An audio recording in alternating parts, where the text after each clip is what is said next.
চীনকে যুদ্ধের হুঁশিয়ারি দিল ফিলিপাইন। চীন ও ফিলিপাইনের মধ্যে উত্তেজনা ক্রমশ বাড়ছে। সম্প্রতি দক্ষিণ চীন সাগরে রেড লাইন অতিক্রম না করতে চীনকে সতর্ক করেছেন ফিলিপাইনের প্রেসিডেন্ট ফার্দিনান্দো মার্কোস জুনিয়র।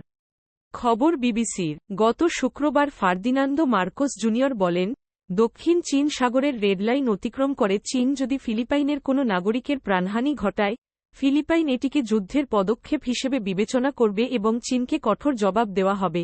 সিঙ্গাপুরে অনুষ্ঠিত নিরাপত্তা সামিটে বক্তব্য দেওয়ার সময় মার্কোস আরও বলেন, চীনা নজরদারি জাহাজ ফিলিপাইনের নৌকা ও জাহাজের ওপর জলকামান দিয়ে হামলা চালিয়েছে। এই ধরনের ঘটনার পুনরাবৃত্তি হলে ফিলিপাইন পাল্টা পদক্ষেপ নেবে।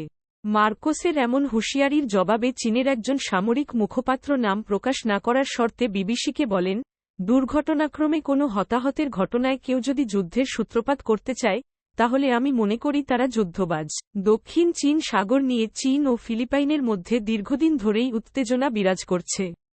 তবে সাম্প্রতিক মাসগুলোতে দুই দেশের উত্তেজনা চরম আকার ধারণ করেছে।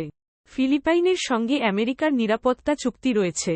ফলে ফিলিপাইন কোনো কারণে আক্রমণের শিকার হলে আমেরিকা তাকে রক্ষায় এগিয়ে আসবে। এরই মধ্যে ওয়াশিংটন বলেছে, এশিয়ার মিত্র রাষ্ট্রদের দেওয়া প্রতিশ্রুতি রক্ষা করবে আমেরিকা।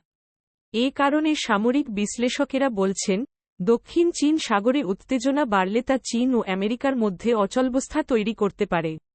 এদিকে ফিলিপাইনও নিজেদের সামরিক ব্যয় বাড়াচ্ছে এবং ভারতের কাছ থেকে ক্ষেপণাস্ত্র কিনেছে।